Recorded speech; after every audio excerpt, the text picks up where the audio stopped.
la BD de la semaine dernière, sortez vos plus beaux slips car aujourd'hui, on parle d'une BD de catch. Do a power bomb! Do a power bomb. Voilà. Do a power bomb. Mes petits potes, c'est une bande dessinée de Daniel Warren Johnson. À la colorisation, nous avons Mike Spicer et c'est aux éditions Urban Indies. Pour nous parler de cette violence qu'est le catch, mais aussi un spectacle avant tout, un spectacle vivant, Axel sur le canapé noir, qui va étayer son propos et nous présenter cette bande dessinée.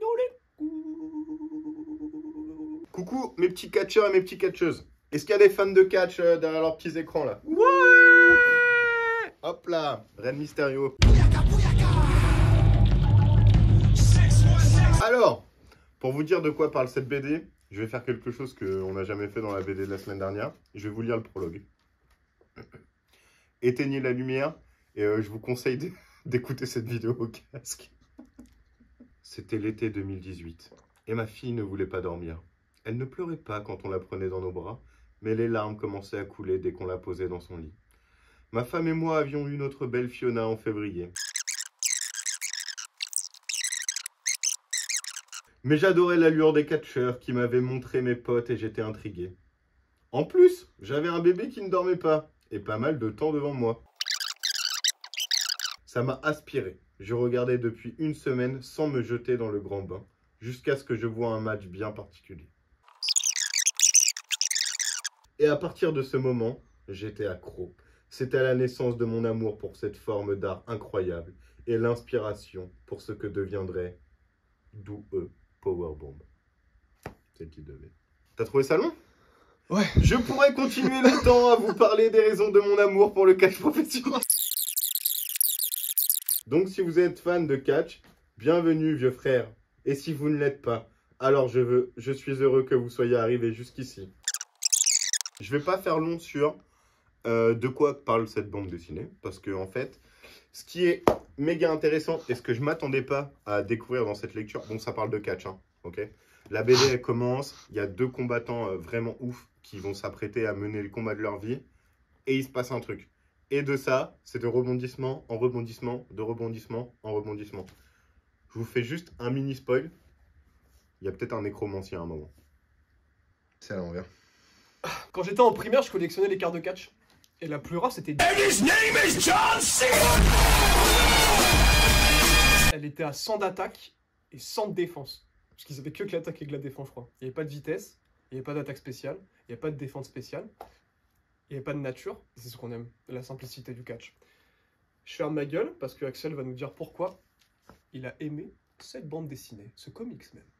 En vrai, il y a une raison qui va aller très vite et qui n'est pas vraiment une vraie raison et en plus qui est très compliquée à vous partager.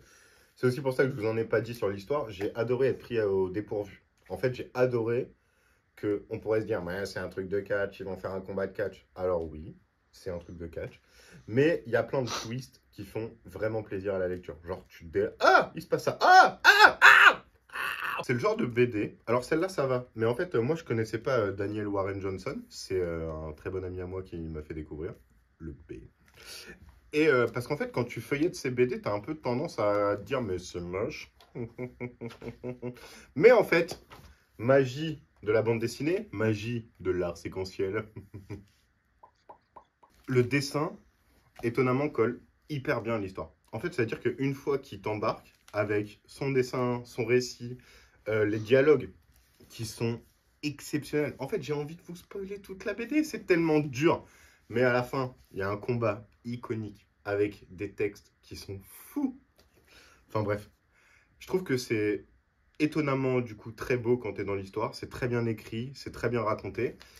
Et il y a des montages trading, genre des montages entraînement. Un peu comme Rocky. Hop, ça passe vite, il est dans sa voiture, bam, bam, il passe une vitesse, bam, bam. Et là on le voit, il court, ouh, il court, il se rappelle du passé. Hop là, regardez. Hop. Là, ça s'entraîne. Et là, il y a un petit découpage qui montre le temps qui passe. Exceptionnel. J'ai adoré. Vous m'entendez? J'ai adoré. Et, dernier point qui fait que j'ai surkiffé cette BD, c'est pour les onomatopées. Les onomatopées, est-ce que vous savez ce que c'est? Non! Les onomatopées, c'est tout simplement la bande-son de la BD. En clair, regardez. Nico, montage, une onomatopée. Ici, aussi. Là, là, là, là, là, là. Oh non, des onomatopées partout sur l'écran. Ah bah c'est un dessin, il n'y a pas de bruit. Comment je pourrais faire comprendre qu'il y a du bruit? Hop là. Toc, toc, toc. Exceptionnel. Et dans cette BD, en tout cas même Darren Warren Johnson se lâche de ouf sur les onomatopées. Mais genre il y en a au moins une à chaque page. Et c'est pas juste il a écrit paf. C'est qu'elles sont bossées, elles ont un rapport avec l'histoire, elles sont grosses, elles empiètent. Voilà, par exemple là, ça c'est génial. Je vais vous en trouver d'autres. Hop, bam, hop. Un gros boom, des gros pow. Enfin voilà. Wow, immense suplex ventre contre ventre par l'architecte de la création. Merci à toi Axel pour ton avis percutant. Comme un coup de poing. Aïe! And his name is John Cena! Et non, c'est du spectacle. Je n'ai pas mal du tout, je suis en professionnel. Avant que tu t'en ailles, j'ai une petite question pour toi que j'ai retenue, évidemment. Et cette question, attention, elle arrive. Ah, je crois qu'elle est dans le livre. Axel, si toi t'étais un catcheur, bah tu serais quoi comme catcheur? Écrase bidou!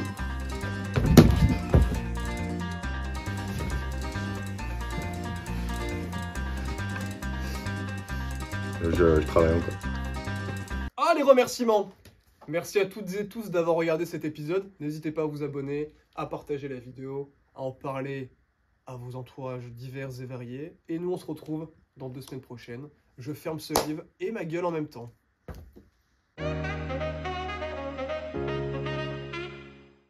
Les amis! 1er janvier, qu'est-ce que c'est? La naissance de notre maître à toutes et tous. J'ai nommé Shiroda.